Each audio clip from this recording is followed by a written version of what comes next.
accompagne me pose toujours la même question. Yannick, maintenant, qu'est-ce qu'il faut faire? Et lorsque je reçois la même question chaque jour, c'est mieux que je fasse une vidéo où chaque étudiant doit savoir déjà ce qu'il faut faire étape par étape. Donc moi, je suis juste là pour donner les directives dans l'accompagnement. La procédure, c'est la même partout. Juste qu'il y a quelques différences près, mais c'est la même procédure partout. Côte d'Ivoire, Cameroun, Sénégal, Maroc, Burkina, Togo.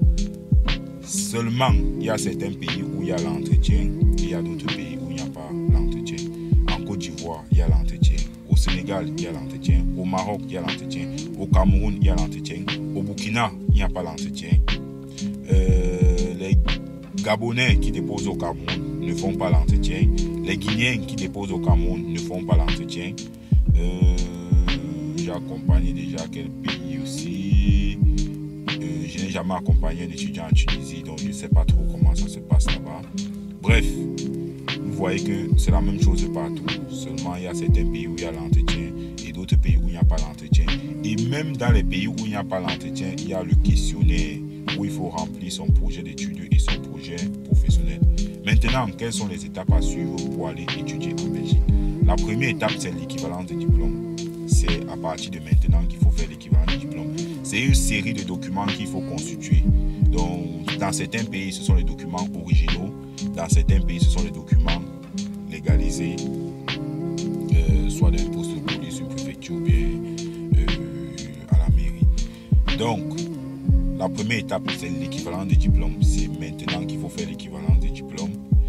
Après avoir fait l'équivalence des diplômes, j'ai déjà fait une vidéo où j'expliquais les documents qu'il faut pour faire son équivalence des diplômes, donc le diplôme du bac, le relevé du bac, une procuration, une lettre de restitution des originaux, une lettre d'équivalence, une copie de la carte d'identité ou du passeport et les frais d'équivalence qui sont de 150 € en fonction de votre pays de résidence ou alors de votre pays où vous avez obtenu votre diplôme.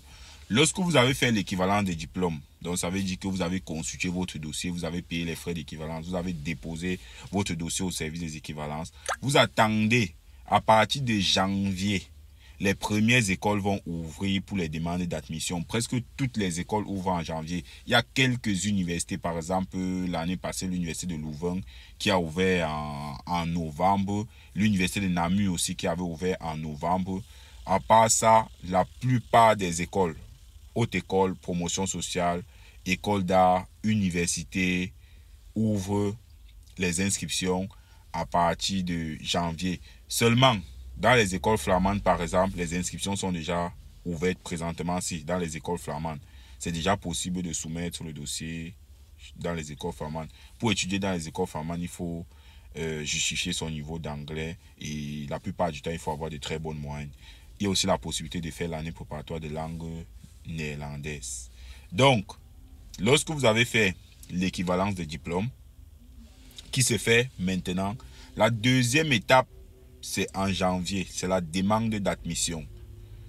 Donc novembre, décembre, janvier, ça c'est l'étape où il faut soumettre son dossier auprès soit d'une haute école, soit d'une université, soit d'une promotion sociale, une école d'art ou une université flamande.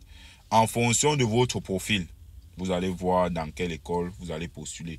Lorsque moi j'accompagne un étudiant, dès que j'ai vu son profil, je connais déjà approximativement dans combien d'écoles je peux soumettre son dossier.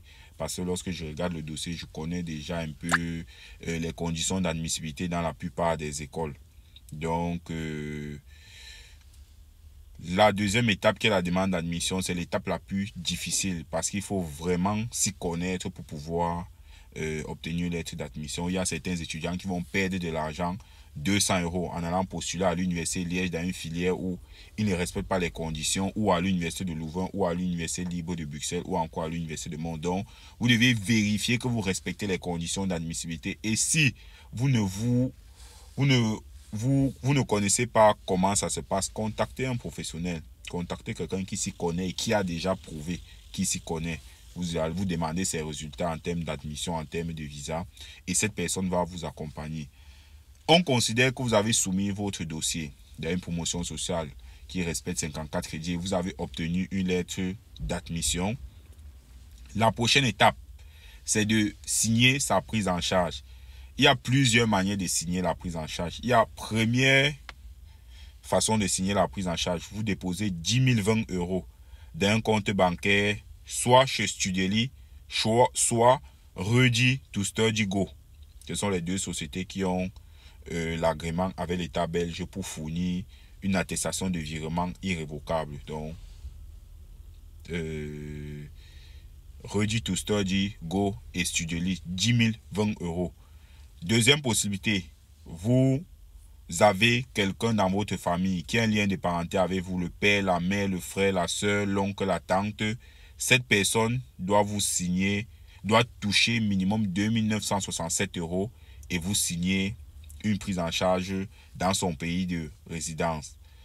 La troisième possibilité, vous avez quelqu'un qui n'est pas de votre famille, mais qui a la nationalité d'un pays de l'Union européenne et qui touche aussi 2 967 €. Cette personne doit se diriger vers l'ambassade de Belgique et vous signez la prise en charge.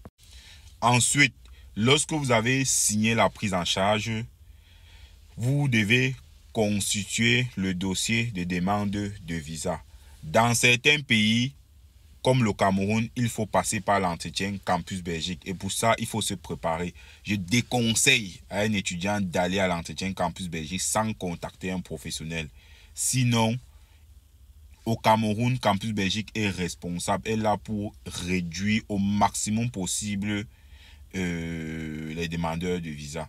Donc, sur 100 personnes qui vont à Campus Belgique, il y a déjà au moins 50 qui ne savent pas ce qu'ils sont en train de faire là-bas. Donc, qui sont passés par les faiseurs de papier et qui ne savent pas trop comment on a obtenu l'admission. Et ils ne sont pas préparés. Vous serez hors jeu. Donc, vous vous préparez pour l'entretien Campus Belgique. Entre-temps, ceux qui sont en Côte d'Ivoire, au Sénégal, au Mali, au Togo, vous constituez les dossiers et demandes de visa. Casier judiciaire légalisé au ministère des Affaires étrangères et à l'ambassade de Belgique. Assurance voyage, diplôme du bac, relevé du bac, bulletin de seconde, première, terminale. Pour ceux qui sont à l'université, relevé de première, deuxième, troisième année université, master 1, master 2. Dans certains pays comme la Côte d'Ivoire ou le Maroc, vous deviez légaliser vos documents au ministère des Affaires étrangères et légaliser à l'ambassade de Belgique via TLS ou VSF. Vous ajoutez à ça, il y a le formulaire de demande de visa que vous allez remplir sur visaonweb.be. Et lorsque vous avez constitué tout le dossier de demande de visa, vous allez déposer soit à VSF, soit à TLS en fonction de votre pays de résidence. Vous allez faire le dépôt de dossier. Pour les Camerounais qui ont déjà passé l'entretien, c'est la dernière étape, le dépôt de dossier. Pour les Ivoiriens, les Sénégalais, ceux qui sont au Maroc, lorsque vous avez déposé, VSF ou TLS doit vous donner un rendez-vous pour passer un entretien. On va vous recontacter, vous revenez et on vous passe un entretien. Dans certains pays, on vous recontacte uniquement pour remplir le questionnaire de demande de visa. Dans d'autres pays, on vous recontacte pour passer un entretien et remplir le questionnaire de demande de visa. Et sur ce questionnaire, il y a beaucoup de questions où il faut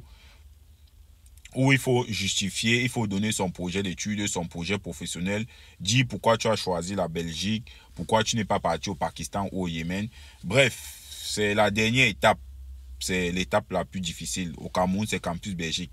Donc, lorsque tu as pour projet d'aller étudier en Belgique, tu dois avoir l'équivalent de diplôme, une demande d'admission, une prise en charge, te préparer pour l'entretien ou alors pour remplir le questionnaire de demande de visa et faire le dépôt de dossier de demande de visa avec les documents, les vrais documents, parce qu'il y a certains étudiants qui reçoivent les fausses prises en charge et après ils sont bloqués.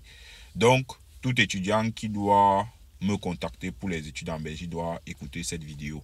Il doit connaître la procédure par cœur. Vous devez maîtriser. Lorsque vous venez étudier en Belgique, vous devez connaître ce que vous venez faire ici. Sinon, à l'entretien ou bien pendant le moment de remplir le questionnaire, vous serez bouffé. Et contactez un professionnel. On va continuer avec les vidéos au fur et à mesure. Au fur et à mesure, on va continuer avec les vidéos qui vont édifier ceux qui ont pour projet d'aller étudier dans plusieurs pays. C'était Yannick. On se capte. Ciao.